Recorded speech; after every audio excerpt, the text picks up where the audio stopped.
morning, everyone. And it's already the first two people on the list of people that I know, which makes it so much better, doesn't it, Ashley? So we've got we're not allowed to have favourites. Hi, Chris. No, we haven't got any favourites. No, we're not allowed to have any favourites of our club members, are we? My daughter says all the time. Yeah, we're not allowed to have favourites. We've got Devon here. Well done, James. Nice to see you. But it is lovely to see that we've got Chris from the club here.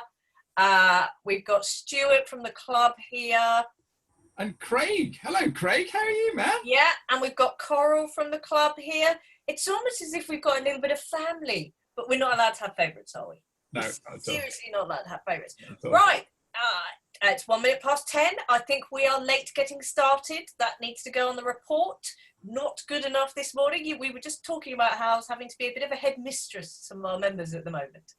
Right. So everybody, to help Ashley's and my blood pressure, it'd be lovely if you could just find the chat box and tell us where you are in the world and what time it is. And just in case we have any non-Brits appearing, we do need to discuss the weather and maintain our stereotypes, don't we, Ashley? Yeah, we have to see what the weather's like. But I don't know about up there, but it's glorious down here. I know, it's bright sunshine out there. So we've got Joe, lovely to see Joe, who's on one of our workshops just before lockdown happened. That just seems like a lifetime ago, doesn't it? Hello, Joe. Beautiful sunshine up in York. Kate's got lovely weather in Derby. Chris has got sunny Surrey. Looks like so many people have got. Coral, well, you're very near me. Oh, she's got her 5-meter tri-folding door open. Not that I've now got door envy.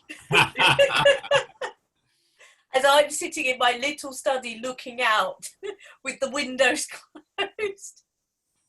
Absolutely, it's great to have lovely lots of people. I've got Noel also, who was on our March workshop up in Manchester. Got Michaela from the club. Now, we're not allowed to have favourites, but if we were allowed to have favourites, we might have mentioned some of our favourites, mightn't we, Ashley? It's great to see so many people. Right. Done some of that. Oh, it's time for a poll, isn't it? I'm too busy chatting. Now, this is just so that Ashley and I can make sure that we're aiming what we're talking about to the right level of practice. Because if we're talking about, your one and only member of staff and everybody's £1 million plus, you and I are going to look like an idiot, aren't we, Ashley? Okay. Well, no more than normal, anyway. Let's get a few more votes. This isn't a trick question. This is purely to help Ashley and I tailor what we're talking about. Ooh, we got £1 million plus practice. That makes me feel like we're not worthy. I'm trying to work out who's the big practice that we've got on here. Let's get those last few votes in. 3, 2, 1. Get typing if you haven't. Right, let's end the poll. Let's share the results. And what we've got is actually, we've got 9 people in what we would call club territory, haven't you? Where a lot of people in the club join, where they're 50 to $500,000. That's about fair, isn't it, Ashley? Yeah, I think so. Yeah, that is where a lot of people join. We do get a couple of people joining in that $500,000 to £1 million plus, but if we're honest, the majority are joining us. What we call the nasty bit of growth, don't we? The difficult bit. That's the problem child, isn't it? Yeah, it's the bit we're in our business at the moment. So we share most of the problems that our members are going through right now. So, let's not flick over too soon. So we know a lot of people on the website on the webinar today, but there are still some names that I don't know. So for those of you that don't know me, I'm Heather Townsend. I am the founder and the author of the Accountants Millionaires Club, and I've diverted? No, what's the word for it? I've devoted, that's the right word for it. Devoted nearly 16 years of my life to helping accountancy practices grow. This is obviously dyed grey hair because I can't have got 16 years of helping accountants grow their practice. Ashley, do you want to introduce yourself? Yeah, I'm Ashley. I've been working with accountants for 13 years now, and I've been chatting to accountants all that time. So I've got a wealth of knowledge and know quite a bit about how they tick, what they do, how they struggle with technology and staff and goodness knows what else. So, and every single day at the moment, we're doing a positivity call with our members. So I'm hearing it from the horse's mouth every single morning. So I know. You get paid to talk, don't you? I do. It's so harsh for you, you know. Great job. But let's actually kind of really look at a little bit about why is it so hard to manage people right now? And I think it's quite true, actually, isn't it, that when people come into the club, often one of the big things they're going is, I don't have enough money and I can't get my staff to do what I want. Yep, pretty much. It's, you know, so why is it hard for you right now? Let's just go and get the next poll. Why is it hard right now to manage your staff? I forgot to put up on there, we were never trained on this. Yeah. You know, how many people kind of jump into their own accountancy practice because corporate life wasn't for them at some point, and they never quite got the people leadership training. And it's really interesting to see what's coming through. Yeah, because we've got in the Facebook group at the moment, we've got a couple of members going, we think we've got some people moonlighting, what do we do? We you know, if you think about the amount of questions we've got in the Facebook group at the moment, half of them are technology related, the other half are, what do I do about this people issue right now, aren't they? Yeah, hence this webinar today. Yeah. Let's see if let's get the last few votes. 3, 2, 1. They're obviously, we got that one. Right, let's see what people are saying. Yeah, and it's a big one, isn't it? Now employees are mostly working virtually. You have to trust them that they're getting on with it. And it's this 1-2 sucker punch, isn't it, Ashley, when people are working virtually? You have to trust them, and then you've got to have the bedrock of the infrastructure there to do that. And so much now is about your leadership style in a way that it wasn't when everybody's together in the office. Interestingly, we've got the chestnuts, and we don't have time for this. We don't have an internal HR person. We're not being personally trained on this stuff. That's really interesting. Right, I'll share the results so people can quickly see the results there. Let's have a look. So what's the benefit of actually getting this stuff right? And what would you say the benefit of getting this stuff right is to you? Let's just launch the poll. Because I have to say, Ashley, if you started not performing, I'd have a real problem, wouldn't I? You'd stop smiling at me as well. I'd hate to think what would life be like if you went quiet. Yeah, it would be a shock to the system. Yeah. Exactly. But the reality is, if you're going to grow your practice, you have to get this stuff right. The long and the short of it is, if this stuff, and so many of our members, haven't they, Ashley, as soon as they got rid of that bad apple, as soon as they got rid of that person that was holding them back, have seen their businesses absolutely jump. I mean, I'm thinking of one of our members that I started working with, that you'd been working with, and you'd been helping her exit this member of staff, and finally she exited the member of staff. I think she's doubled in turnover since that point. And I'd like to say it's all me, but I think getting the right members of staff in is so key. There's nothing to do with the groundwork that I did at the beginning then, eh? No. But interesting, the big thing for everyone is we're going to have a more efficient practice, a higher profit margin, so we can actually earn a decent income from what we're doing here. But what is it? Why did we stop doing this? Really interested. Why is it that we stopped doing this? We all know, 13 out of 15 of you said, if we get this stuff right, we have a more efficient practice, there's more money, we just got a nicer time. So why is it that we stop prioritizing this stuff? We all know that it's really, really important. We all know that if we're going to grow our practice, we need to do this stuff. We all know this stuff. That's 101. We all know this stuff. So why are we not doing it? What is stopping us? As a business owner, when I have moments, it's normally because I've not explained it correctly, have I, Ashley? I've not explained it correctly. And then because I've not explained it correctly, I then start, because we have a virtual business, don't we? We don't have the luxury of this office that we're in together. Everybody's thinking at the moment. And I think when we go into those 8 principles of what you really have to do to get the best out of your staff, I think people are going to kind of have some real moments of clarity of, oh, that's why it's going wrong. And it's really interesting that it's completely spread. I'm surprised nobody has said we prefer to put up with so-so performance rather than rock the boat, because we see that all the time, don't we, Ashley? Yeah, exactly. We see that all the time. So it's easier to put up with so-so performance than have that difficult conversation. That's the things that we that we see when we're talking to people, and you can hear it in their voices as we're coaching them that I really need to go and say something, don't I? Yeah, interesting. Nobody's taking the hint. Nobody's going, well, actually, this is no. We know that people don't have this conversation. We just know that people don't have this conversation. Okay, let's go end the poll. And probably right now, it's very client demands so high at the moment. That's why we're having problems. Also, there's a lack of accountability. Really interesting. Nobody's telling us we need to have that conversation. I think all the club members now will quite happily put in the chat box and tell everybody how much accountability the club will give them. I'll share the results. If you're a club member, and I know a few, just put and share with everyone how much accountability you can get from the club to make this stuff happen if you need to.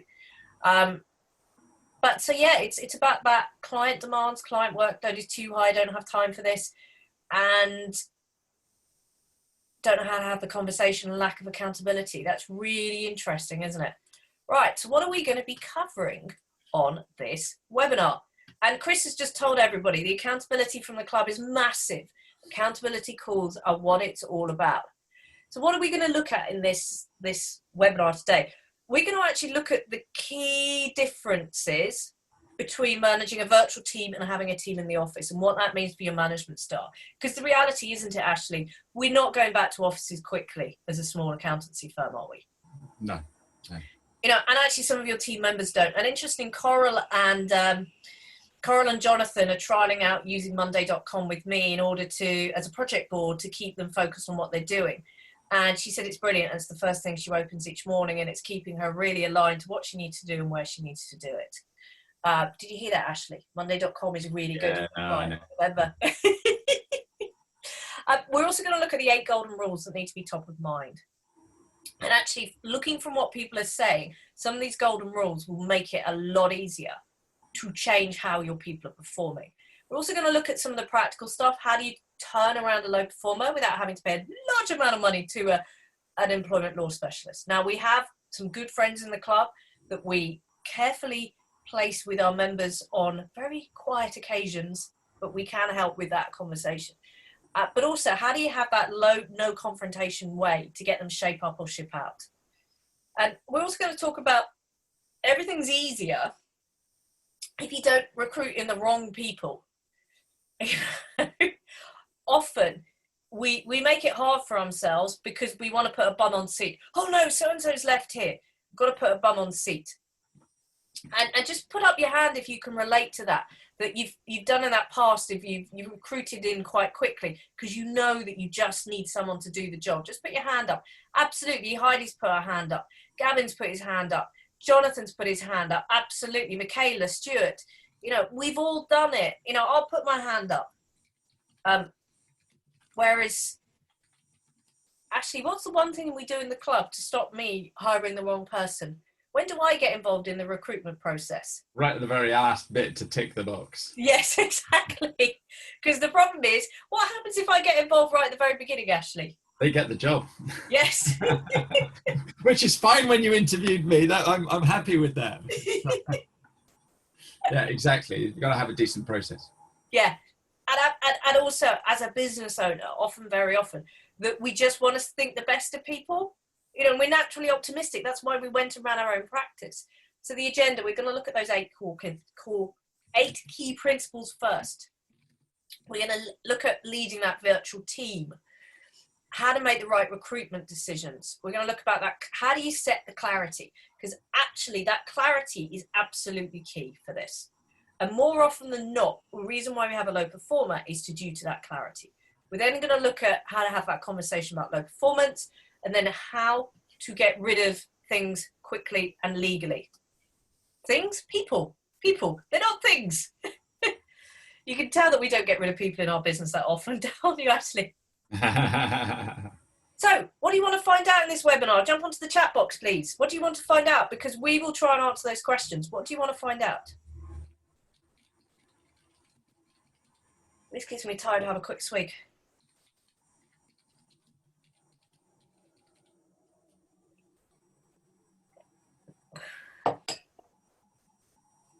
Yeah, so Jonathan's asking how to manage poor performers in a virtual office. Absolutely. And actually, a lot of the things that you would do managing poor performers in a virtual office is exactly the same that you would do to manage poor performers in a physical office. So Shahbaz wants help to get more organised when working from home.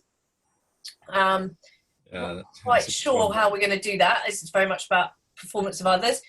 We're going to... Heather sent me a lovely long thing. I have no idea what that's about. Coral, yeah, we're going to give some clarity in making the steps clear.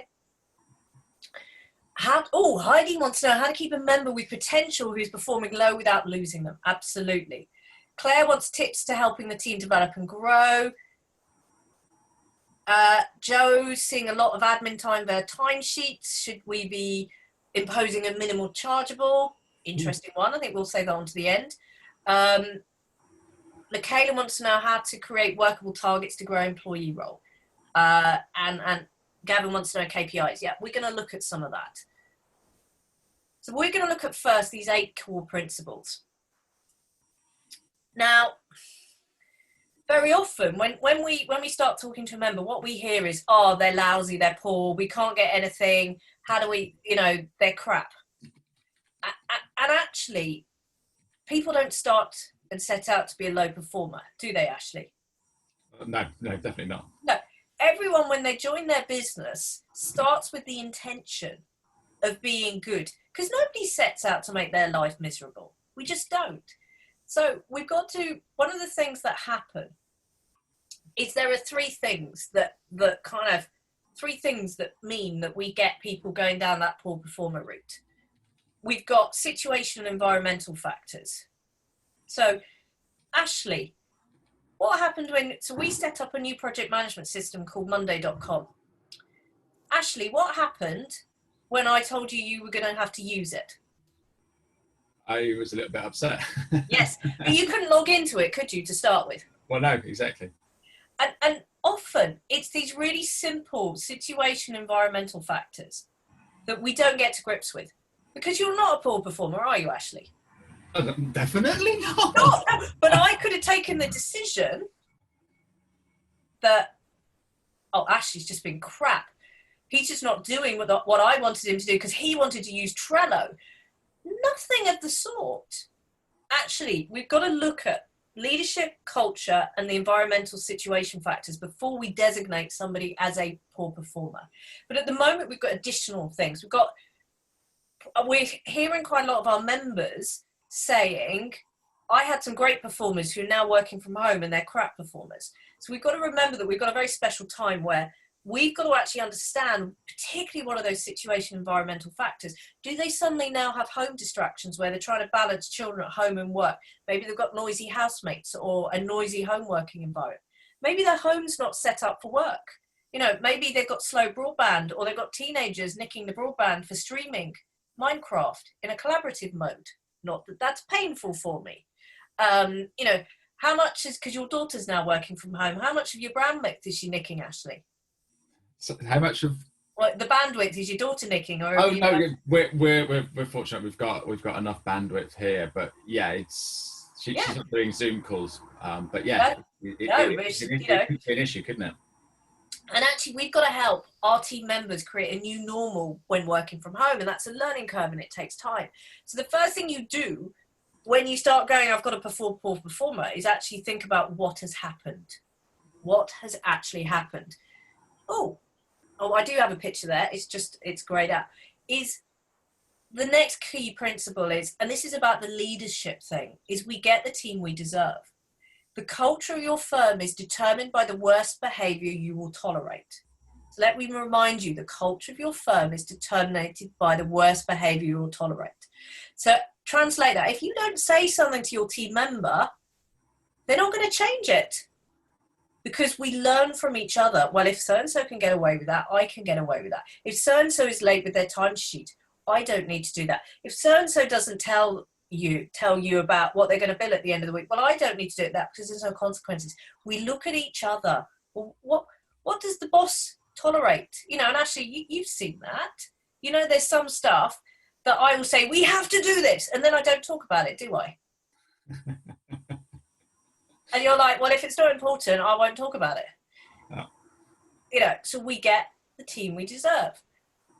And, if we take shortcuts with how we manage, there is a fallout. And I see so often people abdicating their responsibility. This is the biggest thing.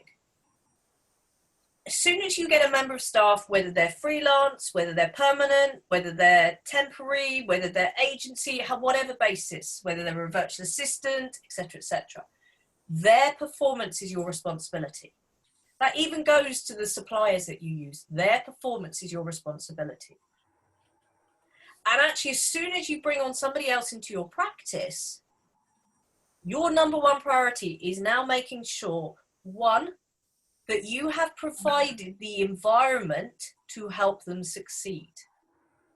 That they are in a position to succeed as the work you've given them. But this is probably the one we don't think about, that they're comfortable to come to you to talk about the workload and how they're doing.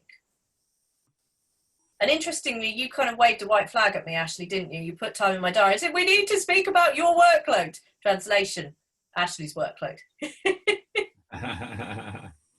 But you've got to have that, build that culture where people can come to you and say, I'm struggling.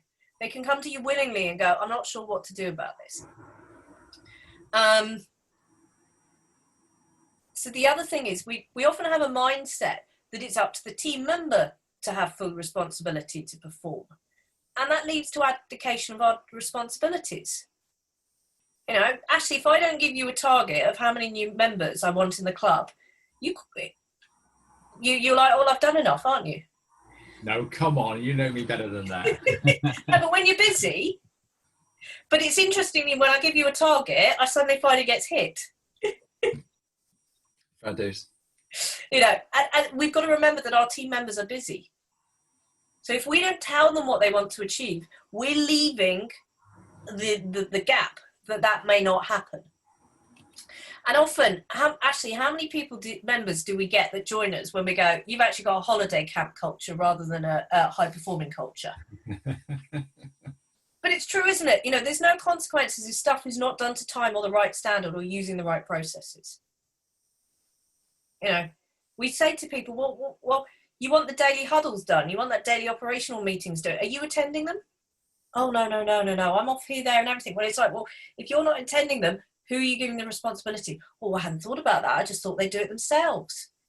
No, we really have to shape the path. And we have to lead the staff on what we want them to do rather than them lead you. But too often we see it as the other way, don't we?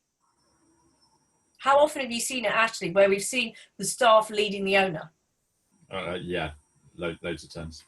I remember one of our members, and he'd probably say this to yourself, that he decided he needed to be more engaging with his staff. So he decided to let the staff set the priorities. And as a result, the staff set the priorities that worked for them. And at a top level, they worked for him. But it meant that his practice efficiency went through the roof. Well, through the floor, wasn't it? It meant that his costs went through the roof. We have to. It's our business. We have to do that. As Stuart says, what gets managed gets measured. And this is a big one, isn't it? We see these people that go, oh no, they're a really poor performer. They're making my life hell. And we're like, well, get rid of them. And they go, but we can't do that. And we're like, why? Well, we won't have anybody to do the VAT returns. We won't have anybody to do this. And we go, but you're having to redo all the VAT returns every quarter because they're so crap. Oh, yeah.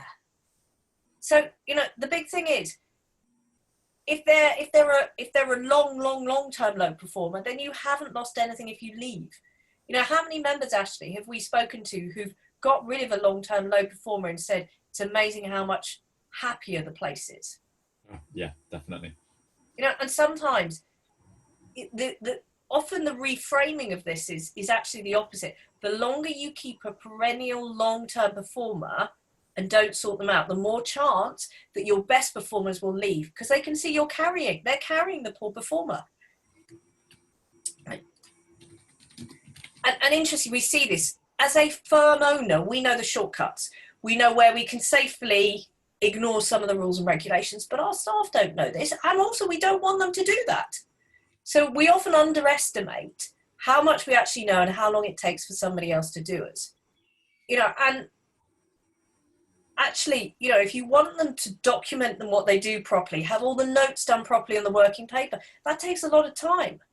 And remember, if you're doing this for somebody else to read and check, you're always going to put more notes than if it was just you doing it. So we have to realize that it will take slightly longer. So I remember, Ashley, when you first came on board in the role, it took you a lot longer, didn't it, to do the coaching calls, to set that up, because you just weren't used to it. And you would want to follow everything by the rule book.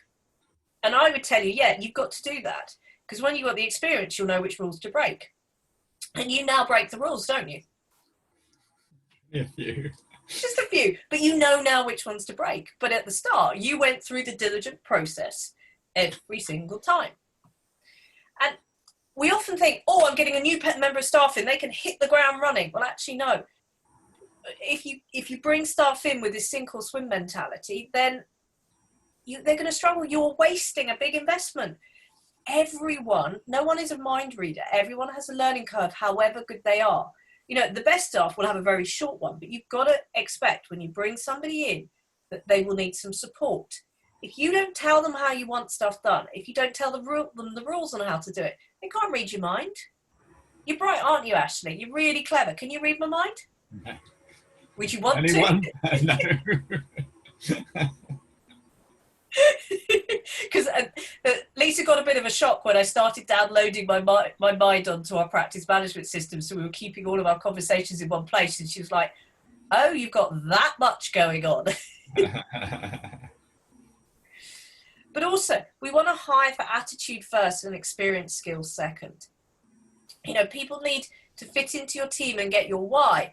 Otherwise, you're going to have to be continually spending a lot of time influencing someone to naturally work a certain way. And if they get your why, and when they take initiative, they're more likely to get things done in the right way without your support or intervention. And, you know, with neuroplasticity, everyone has potential. Everyone can learn something. It's about whether you have the time or money for them to get to the skill experience level you need. And then looking at the final one of these 8 key core principles, your role, and I think this is the one that most people don't realize, is to make it easy for people to come and talk to you about their workload, to make it easy for them to come and talk to you about what's going on in their life, to make it easy for them to talk about your business and things. Too often we shut down that communications channel. Your role is to provide a culture where people will naturally come to you and talk to you about what's going on. So just quickly in the chat box, and interesting, Roger, your 2 values for employment is attitude and honesty.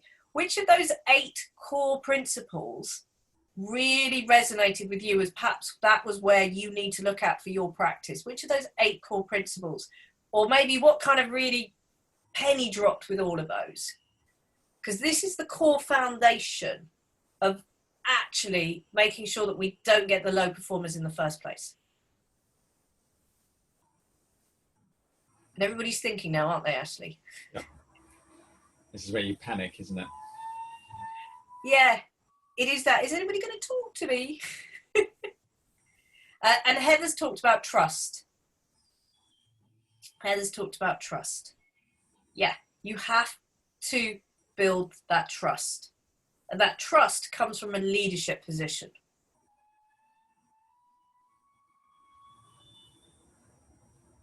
I don't think anybody else has got any light bulb moments. Maybe they're just too much in one go. Heidi, I'll quickly remind you, skills, make it safe for people to talk to you. Hire for attitude first, experience skills second. Everyone has a learning curve and no one is a mind reader. So Joe's was set a clear purpose and what's required, and we underestimate how much we actually know and how long it will take for somebody else to do. If someone is a long-term low performer, you haven't lost anything if they leave. So Chris has said definitely hiring for attitude. About making sure that your team, how they perform is your responsibility. Jonathan said attitude first is important to me, but how we get the team we deserve. And then people don't set out to be a poor performer. I think people obviously thought, 10 o'clock in the morning, they were going to sit and listen, Ashley. Yeah. We've got quite a few people telling us, right. So what needs to be different what needs to be different with a virtual team? And actually, there are pros and cons about getting stuff done. And actually, if you lead a virtual team well enough, you find that they are more productive than a face-to-face team. But the reality is, what we don't do is do that leading the virtual team well enough, because we don't have the key elements of that. So regardless of where or how your team is, actually, it's about how you lead it and having these 4 ingredients. And these work whether you are virtual or face-to-face, but some of them are more important for virtual. So the right team. So with teams, you want to make them small.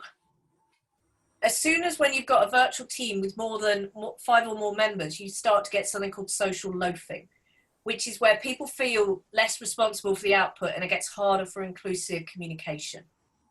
When you talk about the right team, you want to pick people or develop in people good communication skills, high emotional intelligence, an ability to work independently, and the resilience to recover from crisis, conflicts, problems that inevitably rise. You need people who are able to delegate and adopt a coaching-based approach. And actually, one of the things that we hammer into our members, that actually one of the things when you are working with a team, you have to adopt that coaching approach. Because it just doesn't work if you're either micromanaging or abdicating, does it, Ashley? No, just doesn't work. But as a leader of the team, this is the bit where you need more trust in a virtual environment, because you can't look over anybody's shoulder. So part of your role as that leader is to foster that trust. That means showing your vulnerability. It means saying where you need help from the team. It means encouraging those little water cooler moments, but virtually. So Ashley, do I tell you what's going on in my mind most of the time? Absolutely. So every morning in Monday.com, we all put into the chat box what we're up to for the day and what's going on. So that's our virtual water cooler. Yeah. And do I tell you if I'm having a good day or a bad day? Yes, you do. Yeah. And I'm having a bad day because I haven't done that update yet. Yeah, exactly. It's always busy on a webinar day, though, isn't it? Yeah, exactly. I've got 2 webinars today. And the other thing as a leader, you have to encourage that open dialogue. So think about things like caring criticism, not going, you've done this wrong. I might suggest or think about this. Is there a different way we might do this? Instead of going, I think that's wrong, or you've done that wrong, or I don't like that. I don't do very well on that, do I, Ashley? That's really putting me on the spot, isn't it? Look, because of the culture that's developed within the business, it works. Yeah, it just works. So it is about the culture and about that open door policy and having that relationship with your team. So yeah, you may feel personally that you've got some faults, but we all understand those and it all works. Yeah. Because you've got an open culture. Yeah. So yeah, you get the stuff you deserve, Heather. So I know. And the other thing is about, as a leader, to foster that trust, you need to be consistent. I'm consistently blunt. But also, the other thing, and I did this with Monday.com, didn't I? Where conflict has arisen, as the leader, you need to start the conversation with an apology for the part you played in it. I gave you a big apology, didn't I? Oh yeah. and could you feel angry with me for that? No. No. It really nice when you feel this conflict starting. Apologise for how you caused the situation. Now, even if you go, but it was their damn fault. Remember, you've always got the apology of, I own this business. I have responsibility. Doesn't matter with, if something goes wrong, ultimately I have caused it. You can always apologize. But also it's about openly recognizing where individuals are fostering collaboration, community, and trust. It's about being really good at saying, well done. Every time you sign up a new member, what's the reaction you get from me, Ashley? Well done. You also then get when's the next one coming? But it's also, as a leader, you want to clarify goals and guidelines. And this is probably where, when we've shifted into the virtual environment, we're probably suffering. And so what I mean by this is we've got to get a lot stronger about how do you want people to work? What processes or rules or systems do be used? So how many hours at the moment, Ashley, are we going literally through step by step on our sales process and onboarding system? Yeah, it's almost an hour every day, and we're nowhere near the start, are we? No, but we're really clear about how you and I are now working, or will be working. Yeah. And I'm going to have a bit of fun on Zapier. Yeah. I get my kicks in strange ways, as I think Ashley will tell you. But also you've got to be really clear on what you want rather than get back to me on this. Those vagaries, or just revert to me on this, or what do you really want and when do you want it done? And a lot of the reasons why we have a problem with performance is we're not clear. You also, particularly in a virtual environment, you want the rules of team interaction, such as I want cameras on. But if we're on a call, please do not multitask and do emails. I'm the worst at that, aren't I, Ashley? You also want to give how quickly do I want people to respond to stuff? What happens if I don't get a response, particularly when we're using virtual project management tools and workflow tools like Center or Carbon? We need to set expectations of how quickly will we get a response. I know with the part-time members of our business that if they're not working that day, I do not expect a daily update from them. But as a leader, you need to give this clarity. Now, we also talk about the right touch points as well. So within the club, we talk about the rhythm meetings, where these are daily, weekly, monthly, quarterly key meetings where you discuss both the day job, but also what's going on. And a lot of our members actually haven't they, particularly those that have got junior members of staff, are not just doing a daily huddle, they're doing a twice daily huddle. Yeah, I was just going to mention that because obviously we're remote. So basically first thing in the morning and then first thing after lunch, just a quick catch up with everybody just to make sure everyone's fine and dandy. Yeah, absolutely. They're also making sure you got the right touch points with the new team member. So we had a new temporary team member in who become a permanent team member. What happened on our first team meeting, Ashley? How long did we spend on team meeting and how long did we spend as a team getting to know each other?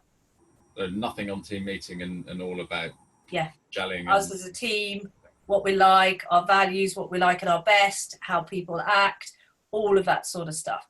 And you've got to get these touch points right. Also, when you're on board a new client, how will you update the team? What does that look like? We're working on that at the moment, Ashley, aren't we? But also an exiting team member or client, what is the process? How does that look like? What does that look like with this virtual environment? Most of us have not had the time to step back and really think about this. Now is your time, because if you don't get this right now, this will come back and bite you. And then finally, this is the pain that we're in at the moment, aren't we, Ashley? Getting the right technology. Because the reality is that if people are not in the office, they can start to work on whatever system works for them. And this is where you've got to be a really strong leader.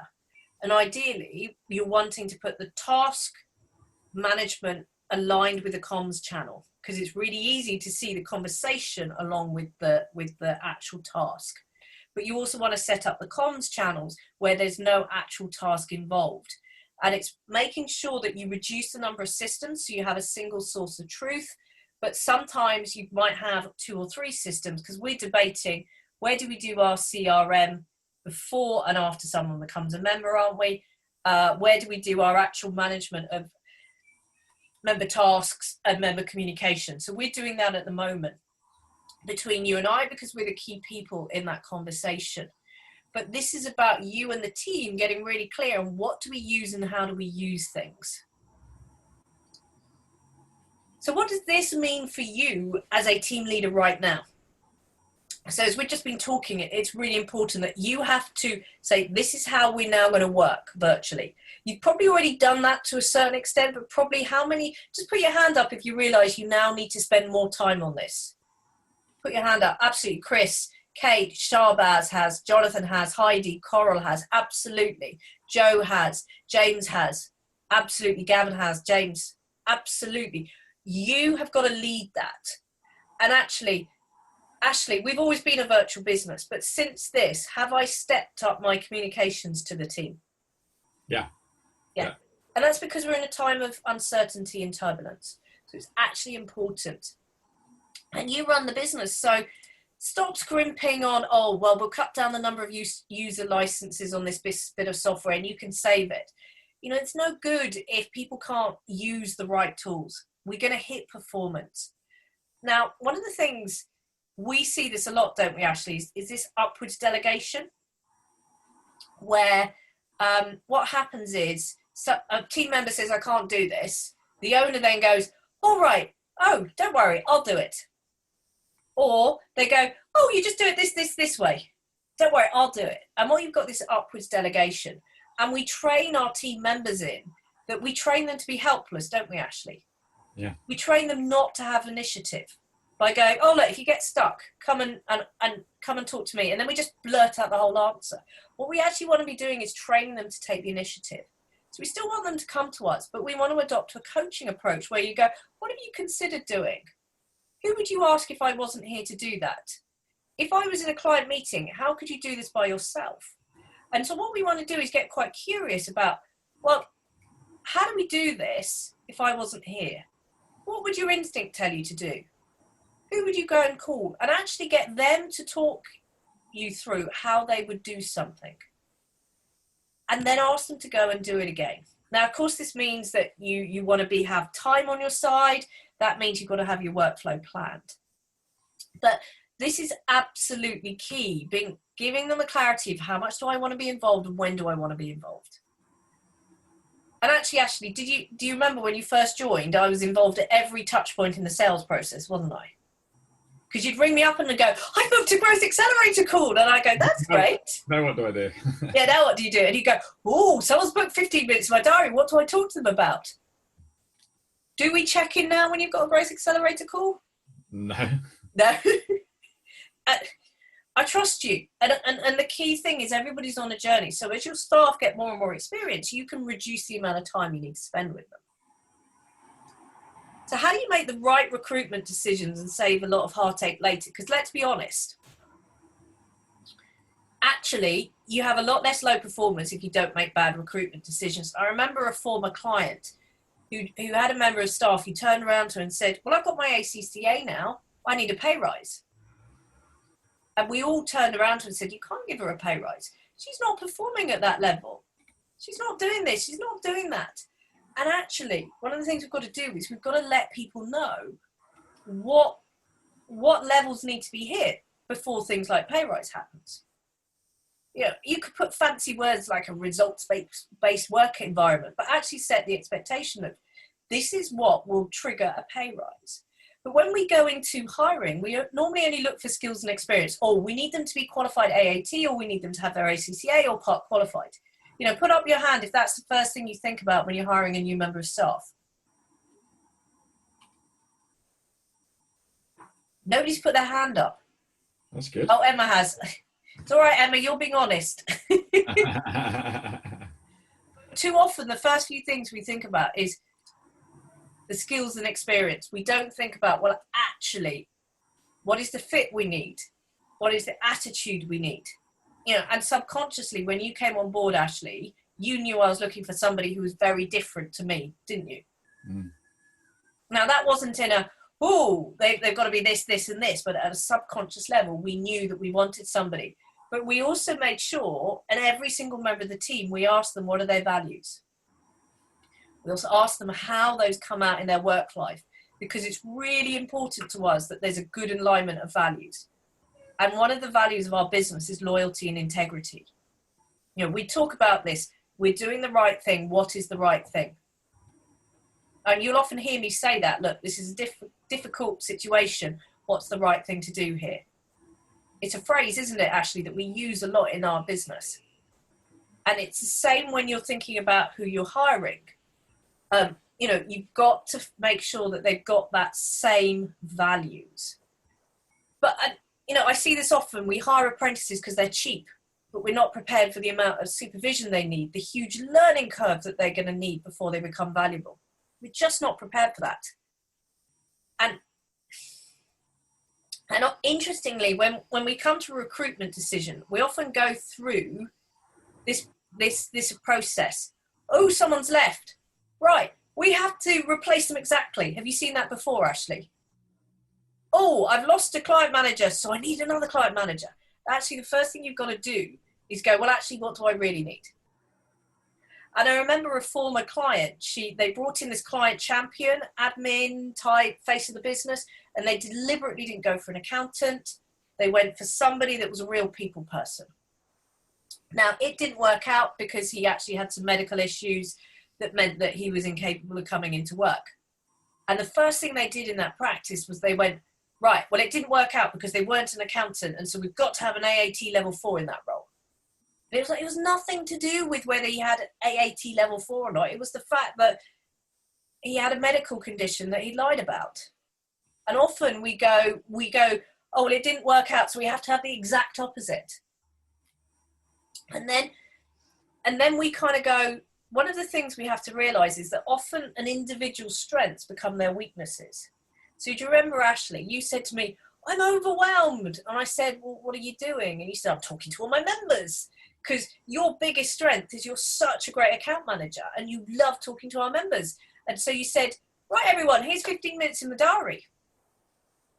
I can't criticize because that's why you're brilliant at what you do. But too often we tend to bounce around with our recruitment and going, well, I need somebody that's not this person because that's why they were crap. And actually, no, we've got to remember that sometimes our strengths are our greatest weaknesses. And we as the leader of the business have to give some direction of how those greatest strengths are used. So Ashley, you know my greatest strength is my strategic thinking, don't you? But that means my weakest strength is the attention to the detail in the here and now. And we have a laugh, don't we, at the time, Oh, yes, we do. We have a real laugh. And I look, and that was my apology with Monday.com, wasn't it? Yeah. I said, look, my ability to move quickly, to grasp the situation, to move ahead. And I said, that's why we've got such a strong business. And you went, yes. I go, that's also why you pissed off with me. And you went, yes. So we have to remember what it is. So when it comes to getting that recruitment decision right, create that detailed job description. How many have we got in the club, Ashley, job descriptions? 25? It's quite a few there, isn't there? Yeah. And, seriously, you could pay hundreds for those. And those are available for anybody on the lowest membership, £195 a month. But too often than not, we have a very vague job description. We need to make sure that we're giving them the details. But we don't actually set that clarity about what's expected. That's part of our issue. And when it comes down to it, low performance issues are often about how we are as a leader. If we don't tell somebody what we want, Ashley, are you a mind reader? No. If I don't tell you what I want, can you be blamed for not knowing that? Correct. No, not at all. But too often we blame our staff because we've not told them what we want. One of the days we're making the boat grow faster. Another day we're making sure we've got all the tax returns in January. Another day we're making sure that we only use one system, but I'm just testing out this system here. And often we have to recognize that most low performance issues are squarely started at by the leader of the business. Because, I remember a former member of the club, she literally trained her members of staff that when they got a difficult task, they'd ring her up and she would go, oh, I'll just do it. Don't worry, I'll get it done quicker. So she'd literally train them up that when things got difficult, all they needed to do was delegate the task back to her. And she moaned them. Why won't they take the initiative? Why won't they see things through? Why won't they just kind of, research a bit more? They always seem to come straight back to me. They're really needy. And I remember we have somebody who a virtual assistant in our business, and she's based out of Venezuela. English is brilliant, but she was writing emails that started, hey, we're not American, are we, in the club, Ashley? So I told her, we're hi or hello. She's like, right, point taken. And if you don't tell people, they don't know. And actually, when it comes to those low performance issues, most of it is due to lack of clarity. Do you have up-to-date job descriptions? Do you have up-to-date objectives and targets for individuals? Have you communicated the strategy and plans? We've literally set up, and Claire, if you book 15 minutes with Ashley, he can talk you through a bit about that coaching approach. Probably better to do that on a call, because you can explain how that works. But literally, there's a chat channel, isn't there, Ashley, where I put my thoughts and muses on the future. We set that up. And you can see, where my thinking's going. You don't have to second guess that. But when we're working virtually, we don't have enough emphasis on deadlines and task management. We don't have good enough briefings. So how do you have that conversation about low performance? You've got to seek first to understand. Now, one of my members said to me, "Oh, she was brilliant, and suddenly she's just disappeared. That performance has disappeared when she's gone into lockdown." I said, "You've got to understand what's going on for them. You've got to have that conversation. Is there a problem I don't know about? Is it skill, will, or opportunity? How conducive to working at home is your home environment?" You've got to understand what are those situational and environmental factors, because actually a lot has changed. You've got a new puppy now, haven't you, called Merlin? Yeah. Actually, he's been quite well behaved. He's not interrupted your... Well, so I'm upstairs and he's downstairs, and so that there, where we used to live, the puppy was allowed in the office. So yeah, there's been no interruption here. No, it means you can't do the sales call and go, "Oh, sorry, that's my puppy." But also, you've got to depersonalize the feedback and take your opinion out of it. What did I see? What did I expect? What was the impact? But also take the initiative, because too often we just leave it and we frustrate. And I remember one of our team members, she produced brilliant work, but getting stuff back on time was a real issue. And it wasn't because she didn't want to do a great job, because we just hadn't set up the workflow properly. I wasn't chasing. I wasn't keeping her to the deadline, so I trained her that it was okay to get stuff back to me late. Where have you how have you contributed to that issue? Or whether you like it or not, as the owner of the business, you have created the environment for people to flourish or to fail. So where are you to blame? And actually, your role is to facilitate that conversation. But don't do it when you're about to bite their head off. Do it when you're calm. What have you trained them is the norm? I trained the team that Heather doesn't look at Trello, so we don't need to worry about it, didn't I, Ashley? Yeah. Heather now looks at Monday.com, doesn't she? I think so. Yeah. But how do you get rid of them quickly and legally? But you've got two options. Whatever you do, first and foremost, is you've got to ask yourself, have you been very clear about what you need them to do? More often than not, we haven't done this. Have you set the expectations? Is it written down? Are you having a regular conversation? Are you telling them where their performance isn't what expected? Are you giving them the support to remedy their performance? Most of us are not doing those three things. All we do then is go, "Oh, I've got a low performer." Have you actually given them that informal warning that their performance is still not where they needs to be before then going into the performance management? And most of us have not done those first things. We kind of fester, don't we, Ashley? We get more and more irritated, and then it's boom, they've got to go. And actually, we need to do this stuff beforehand. And this is the key thing. This is the acid test. If you were to pay somebody who was a £400, £500 an hour person, of which a lot of good HR specialists are, to walk in and tell your low performing employee you're fired, would they go, "Yeah, I was kind of expecting this"? They can be upset, they can be angry, whatever, but would they go, "Yeah, kind of expecting this"? Or would they be quite surprised? And when we talk to particularly Annabelle, she says most of them that she goes to talking to are quite surprised. And actually what we often do is we try and go straight into the procedural bit, because what we haven't done is that communication. What you need to know is, before you kind of go into any formal performance management, that actually when you start having the conversation, your employee will not be surprised.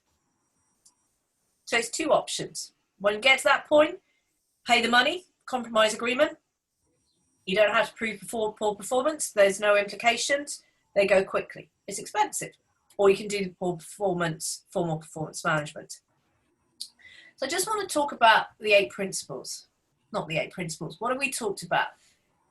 If you don't do those 8 principles, you are going to end up with poor performance. And actually, when you're following those 8 principles, most of your problems will go away. When we're talking about virtual teams, we've talked a lot about getting that right team in place, the spans of control not being too big, getting the right leadership, the right touch points, the right technology. We talked about when you hire, because if you hire in the right people, it gets easier. Look for fit and attitude first, skills and experience second. Normally we go the opposite way round. And then when it comes to low performance, what we want to do is make sure there's an open dialogue. So for those of you wanting the key steps, and I remember there was quite a lot of that, is have you got clear KPIs for them? Do they have a complete understanding of what they need to do on a week-by-week basis? Actually, if it's more of an issue, do they have an understanding of what they need to achieve by the end of the day? If there's even more problems with that, do they have an understanding of what they need to achieve within the next 3 hours?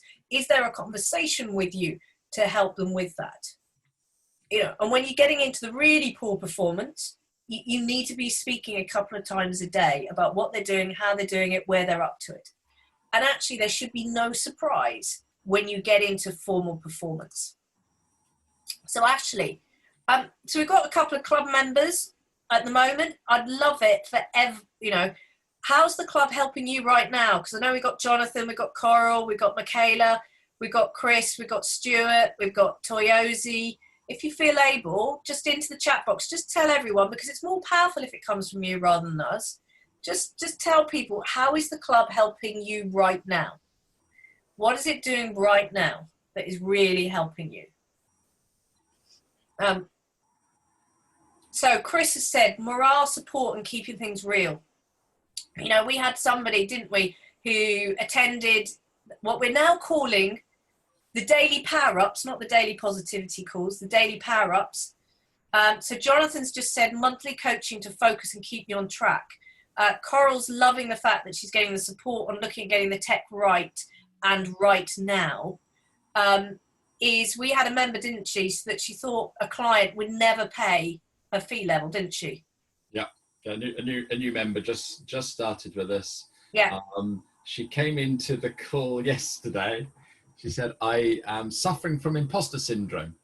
And basically she shared that she'd just put a quote out to somebody at a much higher level she would ever have done before. And she was expecting the lady to come back and say yay or nay that day. So she put it in the Facebook group and she was on the call this morning and she was over the moon. Yeah, and she got her middle price. Yeah. She got her middle price and she would have probably quoted below her what we're now calling the club the flat Lambrisco warm price. Yeah. And that's probably paid for her membership, hasn't it, for the next 3 months? I would have thought so, yeah. And more so. Toyosi's saying that support system that's there. Rob's finding that actually it's just taken the worry out of coronavirus. He's flying right now, isn't he, Rob? He put some great posts on LinkedIn today as well. So apparently he's going to get himself a Ferrari with what we're helping him do. So fighting talk, I love it. Yeah. One of the things we changed in the club, and Stuart's just said, the white label stuff recently worth its weight in gold. And Rob said to us, isn't he, what he's getting every week in terms of white label content he can send out to his clients with minimal alterations has saved him, I think something like 750 quid a month to a professional copywriter. Yeah, something like that. And Michaela, she's telling me that she loves the morning catch-ups, so the daily power-ups, and it says that it's helping her start off in a really good footing most days. The accountability is excellent and the coaching is really good and help me start steering the business in the right direction. And, Michaela, we've got testimonials from you that says the business is now profitable now that it's been in the club, which is brilliant. And also you've paid off all your debts as well because of the influence of the club, which is absolutely brilliant. And, Z says that information, for £195 a month, you can have, I think, a minimum of 4 white label blog posts that are right on the money for what your clients need right now. So scores on the doors. Anybody, if you're thinking of joining What Happens Next, you book a call with Ashley. So Ashley, will you put your 15-minute, book a 15-minute call with Ashley? There's no, there's no strings attached.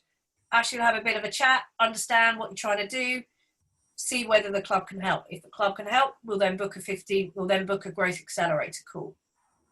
If we can still help, then you'll choose and join the club. And then you'll work with probably yourself, Ashley, with one of the growth specialists and decide on what is my focus for the next 3 months. And that's how we get such good results for members within 3 months. I'm thinking of one of my members who said to me that the way that you helped him, Ashley, with the wording he used in his sales process meant that he's now winning FD type work off the back of it. Stuart's just told me that he gave us some email copy, didn't we, for some feedback. We gave him some feedback. I had a chat with him yesterday about it, and he sent it for a new service. Yeah, absolutely. And he's already got one confirmed buyer. So you've got that email has already been worth at least 600 quid that we help one of our members with, which is brilliant. And then what are you going to expect within a month? It is really clarity and focus, isn't it? What our members say, clarity, focus and confidence. That is typically what people say. Okay, let's go to questions. If anybody knows that they want to get some time with Ashley, there's a link into his diary, or just put a note into the chat box and Ashley will get in touch. So on top of that, following a recent webinar, someone contacted me and I had a chat about how to use Zoom. So, if you just want to chat, guys, I love talking. He gets paid to talk. Help him out. Put a note in my diary and we'll catch up. But yeah, if you've got any questions, fire away. Yeah, I'm just kind of getting up for people what's included in the membership levels, because we just had a question about that privately. But actually, for a minimum of £195 a month, the Facebook group is humming at the moment, isn't it, Ashley? Yeah. Typically, we get 2 to 3 questions answered every day, and it's always on people, stuff, or tech at the moment, isn't it? People, stuff, or tech. All the content is open for every single level, that white label content that we provide. Yeah. Coral's going to have a word with you about tech, Ashley. It's one of our club members. So yeah, this is what's there. The difference is between the levels is the amount of contact time and the amount of coaching that people have. So I just before I came on this webinar, I came off to one of our Boost members, and I'm going to be spending 15 minutes, half an hour each week with one member, just helping her really get over her hang-ups on LinkedIn. Have we got any questions?